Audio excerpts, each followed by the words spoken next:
আসসালামু আলাইকুম। আইমান নামের একটি বাচ্চা 5.5 বছর বয়স, দীর্ঘদিন ধরে পেটের ব্যথায় ভুগছিল।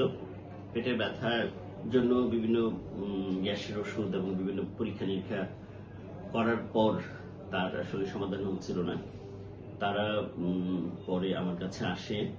তা আমরা একটু বাচ্চার মায়ের কাছ থেকে সমস্যাগুলো শুনি। বাচ্চার মামির কাছ থেকে। মামনি, আসসালামু আলাইকুম। বাচ্চাটার জন্মের 3 মাস পর থেকে তার ঘোরাঘুরি ব্যথা অনুভব করে আমরা ডক্টরের কাছে নিয়ে যাই। বলে যে গ্যাসের ব্যথা, অ্যালার্জি ব্যথা, তারপরে আপনার কোষ্ঠকাঠিন্য, এগুলো সমস্যা হওয়ার কারণে তারা ওষুধ দেয়। কিছুদিন সাময়িকভাবে ভালো থাকে, তারপরে আবার এটা হয় কিছুদিন পর পর। এখন 1 বছর যাবত আপনার নিয়মিত এটা থাকে, 2 মাস 3 মাস পর পর আর কি। এখন স্যারের কাছে আসা, তারপর আমাদের বিভিন্ন জায়গা থেকে খোঁজখবর নিয়ে স্যারের নাম আমরা পাইলাম, সামনে আসলো। এখন স্যারের চিকিৎসা নেওয়ার পরে, সিটি স্ক্যান করার পরে আমাদের এই রোগ দ্বারা পড়ছে আর কি। তো এখন চিকিৎসা চলবে। আমরা প্রথমে যেটা চিন্তা করলাম সেটা হচ্ছে যে আসলে বাচ্চার বিভিন্ন অথেন্টিক জায়গা থেকেই অনেকবার সিটি স্ক্যান, অনেকবার আল্ট্রাসোনোগ্রাফি করা হয়েছে।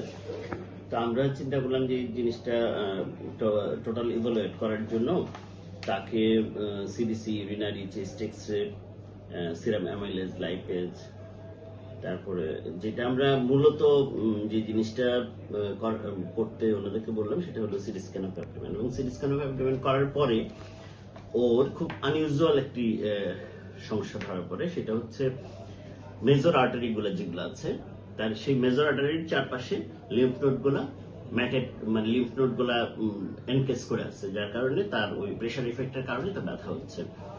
এবং এটা খুব রেয়ার একটি বিষয়। সাধারণত বাচ্চাদের ক্ষেত্রে এই ধরনের সমস্যা খুব কমই দেখা যায়।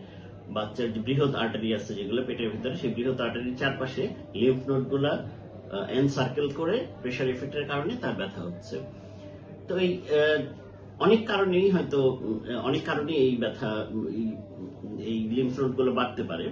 তা আমরা কমন যে কারণগুলো সেগুলো হচ্ছে টিউবারকুলোসিস, তারপরে হচ্ছে লিম্ফোমা, এই কারণগুলো এক্সক্লুড করেছি। আলহামদুলিল্লাহ এগুলো ভালো আছে। আর সেই কারণে আমরা একটু আপাতত কনজারভেটিভ ট্রিটমেন্টে ওকে রাখছি এবং ফলো আপে রাখছি। যদি কনজারভেটিভ ট্রিটমেন্টে ভালো হয়ে যায় একদম, তাহলে হয়তো অপারেটিভ ট্রিটমেন্টে যেতে হবে না। এখন আমার যেটা পরামর্শ সেটা হচ্ছে সব পেটের ব্যথা বা সব ব্যথাকেই গ্যাসের ব্যথা বলে উড়িয়ে দিবেন না। কারণ এই সামান্য ব্যথার ভেতরেই হয়তো লুকিয়ে আছে অনেক ভয়াবহ কোনো রোগ। সুতরাং সব ব্যথাকেই গ্যাসের ব্যথা মনে করে গ্যাসের ওষুধ খাওয়ানোর থেকে বিরত থাকুন। সঠিক রোগটা সঠিকভাবে ডায়াগনোসিস করার জন্য সচেষ্ট হন। ধন্যবাদ।